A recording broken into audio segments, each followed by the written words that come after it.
Sveiki, esu humanitarinių mokslų daktaras Andrius Martinkus ir tęsime mūsų pamastymus apie kintantį pasaulį ir apie Lietuvos valstybės, lietuvių tautos vietą šitame kintančiame pasaulyje. Dėkuoju už jūsų rėmimą, už tai, kad prenumeruojate, už tai, kad žiūrite, kad komentuojate.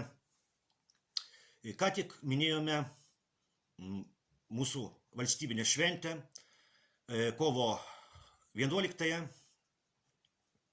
mūsų valstybės nepriklausomybės atkūrimo dieną. Ir tai jau ketvirtoji kovo 11-oji, kurią minėjome po didelio masto karo Ukrainoje pradžios. Karas Ukrainoje vyksta jau 11 metų, nuo 2014 metų, bet didelio masto karas Ukrainoje prasidėjo 2022 metų vasario 24 dieną. Karas Ukrainoje išlieka svarbiausia politinė problema pasaulyje, nes tai yra didžiausias karas po antrojo pasaulinio karo pabaigos ne tik Europoje, bet ir visame pasaulyje. Karas Ukrainoje vyksta žemėse, kurios kadaise priklausė Lietuvos didžiajai kunigaikštystei, Rusijos imperijai ir Tarybų socialistinių respublikų sąjungai. Tai yra valstybėms, kurių sudėtyje buvo dabartinė Lietuvos teritorija. Todėl šitas karas Lietuvai yra ypatingai svarbus. Po to, kai Jungtinėse Amerikos valstijose pasikeitė valdžia prisiekus prezidentui Donaldui Trumpui, pasaulyje permainos pradėjo vykti dar sparčiau.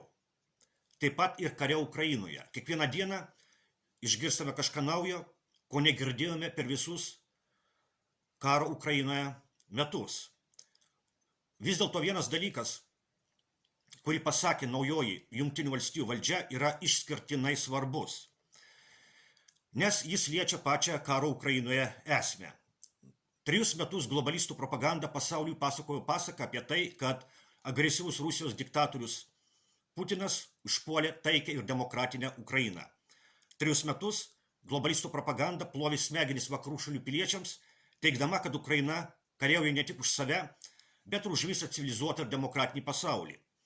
Kadangi Lietuvos režimas yra klusnus globalistų įrankis, Lietuvos režimo propaganda darė tą patį. Lietuvos režimo propaganda 3 metus plovė smegenis Lietuvos piliečiams, sekdama pasaką, kad Ukraina kariauja ne tik už save, bet ir už Lietuvą. O naujoji Jungtinių valstijų valdžia tiesiai šviesiai pasakė, kad Ukrainoje Jungtinės Amerikos valstijos kariauja su Rusija.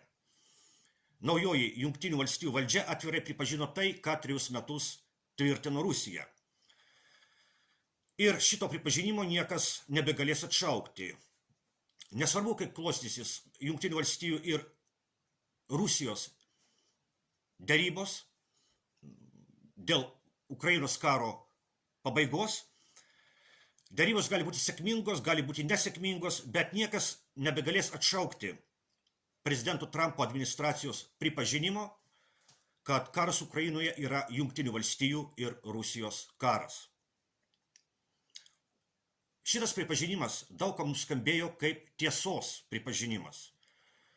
Ir man taip pat. Bet daug kam šitas pripažinimas nuskambėjo kaip išdavystė. O kai kam ne tik kaip išdavystė, bet ir kaip šventvagystė.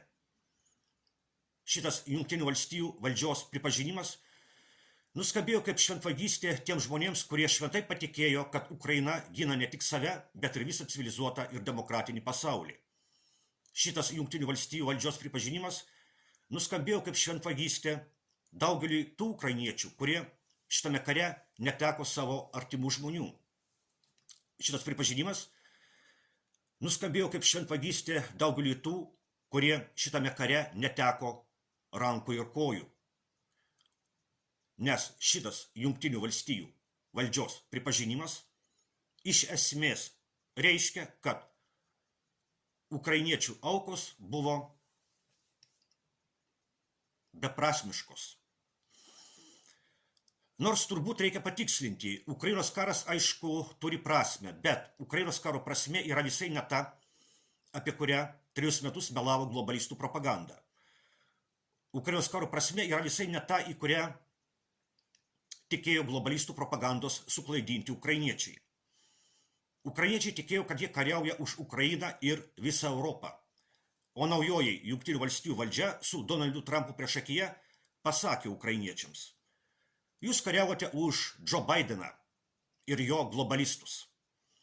Ukrainiečiai tikėjo, kad jie kariauja už Europą, o iš tikrųjų jie kariavo už Makronus, Starmerius, Šolcus ir kitus Europos globalistus.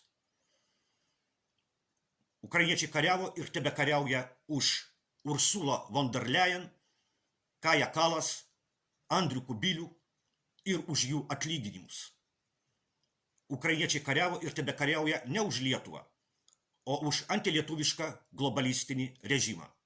Dėl to Lietuvos prezidentas globalistas bučiuoja Ukrainos vėliavą ir Ukrainos karių kraują.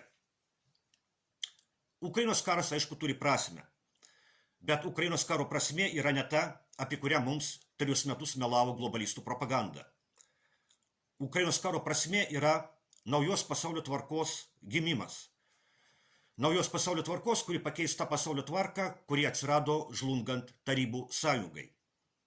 Ukrainos kare globalistai ukrainiečių krauju kovoja už senąjį, nueinantį nuo istorijos scenos pasaulį. Naujoji Jungtinių valstijų valdžia nenori tęsti globalistų karo Ukrainoje. Netolima ateitis parodys, ar Jungtinėms valstijoms ir Rusijai pavyks susitarti dėl karo Ukrainoje pabaigos. Globalistai, taip pat ir Lietuvos globalistai, aišku, visais būdais tam trukdys. Globalistai bučiuoja Ukrainos karių kraują ir nori kariauti iki paskutinio ukrainiečio. O po 100 metų, kaip pasakė Vytauto Landsbergio gerbėja Nijolė Oželytė, išnyks ir Lietuva. Bet juk mes šito nenorime, ar ne taip? Dar kartą sveikinu visus su praėjusią kovo 11 ir su artėjančiu pavasario lygiadieniu. Gamtoje randasi vis daugiau šviesos. Tikėkime, kad ir Ukrainoje taikos šviesa nugalės karo tamsą.